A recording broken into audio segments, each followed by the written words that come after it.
Hello, this is Anvati. Welcome to the news with NDTV.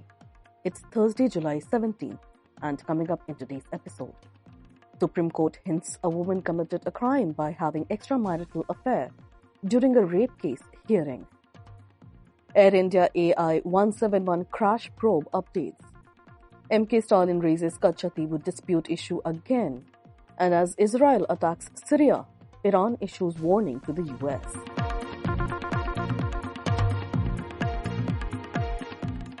The Supreme Court, while upholding the anticipatory bail of a man accused of rape, slammed the petitioner woman for having an extramarital affair. For background, the man was accused of raping a woman on the promise of marriage or on the false promise of marriage. Only one twist: the woman is already married with 2 kids, and the court based their ruling on this fact as well as many other factors. The court also warned her that she might be liable for prosecution for having physical relations with another man than her husband during their marriage. However, the offense that the court is alleging is not clear as of yet, given that adultery has been decriminalized in India in 2018 and penal code sections related to it were abolished.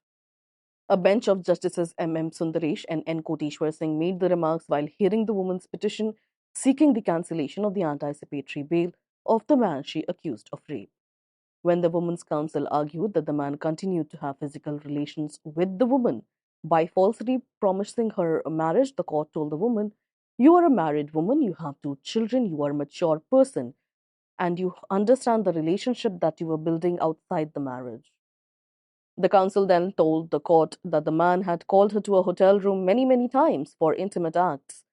To this, the Supreme Bench said, quote, "Why did you go to the hotels repeatedly on his request? You very well understand that you have also committed an offense by having a sexual relationship outside the marriage," unquote. The married woman and the man had met in 2016 through social media and had been in a relationship ever since then. The woman had alleged that she sought a divorce from her husband under the pressure and insistence of her then partner, which was granted by a family court on March 6th of this year. Shortly after the divorce, the woman asked the man to marry her, but he refused. Angered by this, she filed a complaint with the Bihar police, accusing him of sexually exploiting her by making a false promise of marriage. As the legal issues began, the Patna High Court had granted anticipatory bail to the man on finding that the two had not indulged in any intimate activity after the woman's divorce from her husband. Air India has completed precautionary inspections of the locking mechanism of the fuel control switch or FCS in all its Boeing 787 aircraft and found no issues, officials of the Tata-owned airline said. These checks were conducted after the civil aviation regulator, the Directorate General of Civil Aviation (DGCA), on Monday issued a directive to inspect the FCS of specific Boeing aircraft models by July 21. The Aircraft Accident Investigation Bureau or AIIB report into the crash of a Boeing 7878 Dreamliner in Ahmedabad had said the fuel cut-off switches for both engines were moved to the cut-off position one after another within a 1-second interval at an altitude just moments after liftoff. Quote, "All our Boeing 7878 aircraft have undergone throttle control module replacement. As per the Boeing maintenance schedule, the FCS is a part of this module," the Air India said in an official statement. Quote, "Over the weekend, our engineering team initiated precautionary inspections on the locking mechanism of FCS on all our Boeing 787 aircraft. The inspections have been completed and no issues were found," unquote, the official said. According to a report in the Wall Street Journal, the first officer flying the Boeing 787 Dreamliner asked the more experienced captain why he moved the switches to cut-off position shortly after the flight took off from the runway. The first officer then expressed panic while the captain remained calm, the report said. The details of the preliminary report suggested that it was the captain who turned off the switches, the Wall Street Journal says, citing people familiar with the matter, US pilots and safety experts tracking the probe. The report didn't say whether the turning off switches might have been accidental or deliberate, says the US publication. Tamil Nadu Chief Minister M.K. Stalin has raised the matter of Katchatheevu dispute once again, this time pleading directly to the Prime Minister of India. He has called for PM Modi's direct intervention to resolve the long-standing Katchatheevu dispute and secure the release of Indian fishermen and boats detained in Sri Lankan prisons. In a sharp attack, Mr. Stalin alleged that the BJP-led central government has failed to protect Tamil Nadu's fishermen over the past 10 years while simultaneously politicizing the Katchatheevu issue without taking any tangible action. Quote, "Only a direct intervention by the Prime Minister can bring a lasting solution for Tamil fishermen," unquote, Mr. Stalin asserted, questioning why External Affairs Minister S. Jaishankar has not rebutted Sri Lanka's recent claims on the issue. The Chief Minister referred to Sri Lankan Fishery Minister Douglas Devananda's remark that Tamil Nadu fishermen frequently trespass and that Colombo would not return the Katchatheevu island. Mr. Stalin criticized the centre for remaining silent in the face of these claims. He also pointed out that the Tamil Nadu Assembly had already passed a resolution demanding the retrieval of Katchatheevu and claimed that he has personally raised the issue with the Prime Minister on multiple occasions.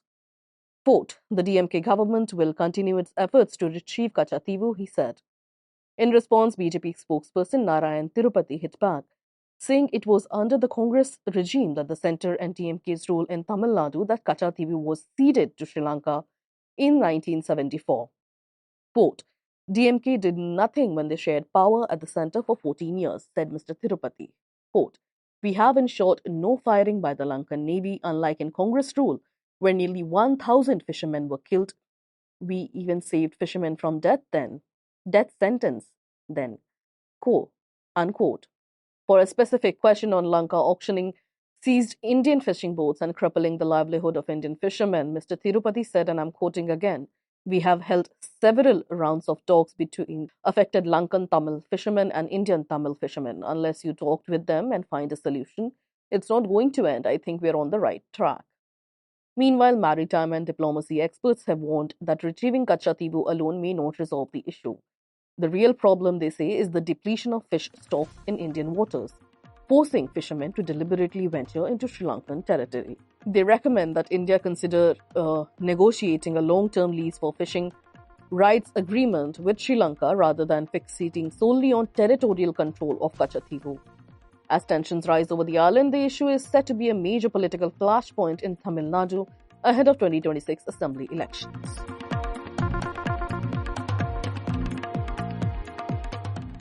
Moving on to updates from West Asia, the Israeli military claimed on Wednesday that it attacked the entrance of a Syrian military headquarters in the capital of Damascus. Meanwhile, Iran has issued a warning to US once again in the backdrop of its war with Israel. First, coming to the Israeli attacks.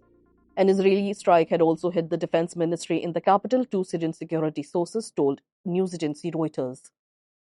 Quote, "A short while ago, the Israeli military struck the entrance of Syrian regime's military headquarters in the area of Damascus in Syria," a statement read.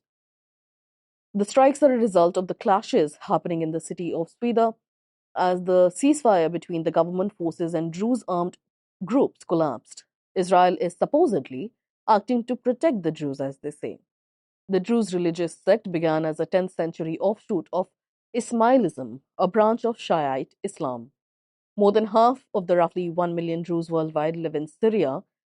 Most of the other Druze live in Lebanon and Israel, including the Golan Heights, which Israel captured from Syria in the 1967 Mideast War and annexed it in 1981. Now coming on to the second update from West Asia, Iran's Supreme Leader Ayatollah Ali Khamenei said on Wednesday that it is ready to respond to any renewed military attack and that it could deliver a bigger blow to its adversaries than what it gave during the 12-day war with Israel. Quote, "The fact that our nation is ready to face the power of the United States and its dog on leash," he referred to the state of Israel, calling them the Zionist regime, "is very praiseworthy," Khamenei said.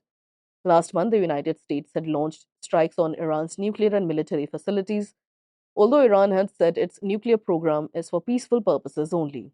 In response, Iran had struck a US base in Qatar. Quote, "The base attacked by Iran was an extremely sensitive American regional base, and an even bigger blow could be inflicted on the US and others," Khamenei said.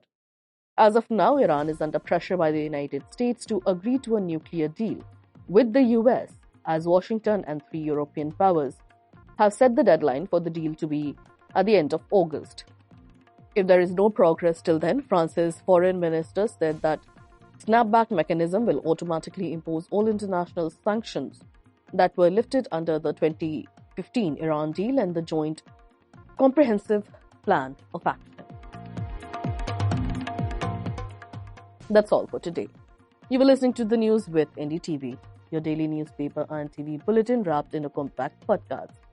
If you want to catch up with the day's events in a hurry, do remember to subscribe to the news with NDTV with Apple, Spotify, and the NDTV News app. This is your host Anvati, signing off.